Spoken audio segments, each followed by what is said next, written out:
सोमवार के दिन अगर आप भगवान शिव जी के मंदिर जाते हो तो भूल कर भी ये 3 गलतियाँ कभी मत करना। सोमवार के दिन मंदिर जाने से या फिर व्रत रखने से भगवान शिव खुश होकर के भक्तों की मनोकामना पूर्ण करते हैं। आखिर कौन सी वह 3 गलतियाँ हैं? जानने से पहले वीडियो को लाइक और कमेंट्स में हर हर महादेव ज़रूर लिखें। तो आइए, नंबर 3, शिव की पूजा में जो दूध का अभिषेक किया जाता है, ध्यान रखें गलती से भी तांबे के लोटे में दूध ना डालें। तांबे के बर्तन में दूध डालने से दूध संक्रमित हो जाता है और वह चढ़ाने योग्य नहीं रह जाता है। और नंबर 2, शिवलिंग पर दूध, दही, शहद या कोई भी वस्तु चढ़ाने के बाद जल ज़रूर चढ़ाएं, तभी अभिषेक पूरा माना जाता है। नंबर 1, शास्त्रों के अनुसार शिवलिंग पर कभी भी होली या सिंदूर का तिलक नहीं लगाया जाना चाहिए। शिवलिंग पर हमेशा चंदन का तिलक करें।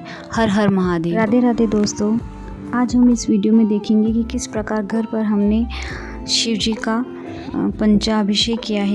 सर्वप्रथम हमें घी का एक दीपक जलाकर रख लेना है पहले से ही, और उसके बाद हमने थाली लेकर के उसमें स्वास्तिक बनाया। स्वास्तिक बनाकर बेल पत्र को उल्टा रख कर के शिव जी को विराजमान किया। विराजमान करने के पश्चात हमने अपनी अंजलि के दाहिने हाथ की अंजलि में हमने पुष्प को लिया और चावल लिए। अब हमें भगवान गणेश जी, गौरी माता का ध्यान करना है और शिव जी का ध्यान करना है, और उसके बाद हमें पुष्प भगवान शिव पर अर्पित कर देने हैं। अब हम शुद्ध जल लेकर के उसमें गंगा जल मिलाकर भगवान शिव को स्नान कराएंगे। अब हमें पंचामृत से स्नान करवाना होगा, जिसमें कच्चा दूध, दही, घी, शक्कर और शहद होगा। अब हम कच्चे दूध से स्नान करवाएंगे। कच्चे दूध से स्नान कराने के ही पश्चात जल से वापस स्नान कराएंगे। दूध से अभिषेक इसलिए करवाया जाता है ताकि घर में लक्ष्मी की वृद्धि होती रहे। दही से अभिषेक इसलिए किया जाता है ताकि परिवार जुड़ा रहे। दही अर्पित करने के पश्चात वापस से हमें जल अर्पित करना होता है, और इस वीडियो में मैं नहीं दिखा पाऊँगी सारा, क्योंकि वीडियो बहुत लंबा हो जाएगा। शिवलिंग पर हमेशा जो दूध चढ़ाया जाता है वो तांबे के लोटे में ना ले, होली का रंग और सिंदूर ना लगाए। अब हम घी अर्पित करेंगे।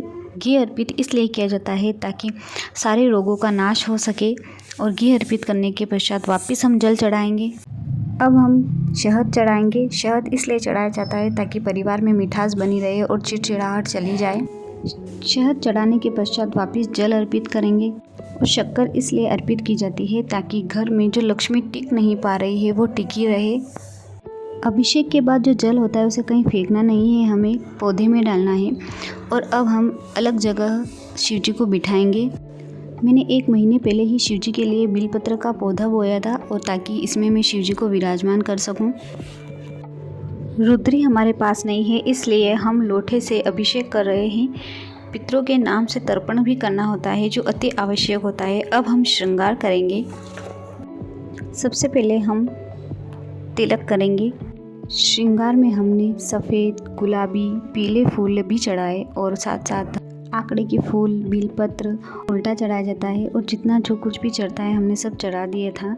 और उस दक्षिणा ज़रूर चढ़ाए ताकि हमसे कोई भी कमी रह गई हो ना तो वो उससे पूरी हो जाए।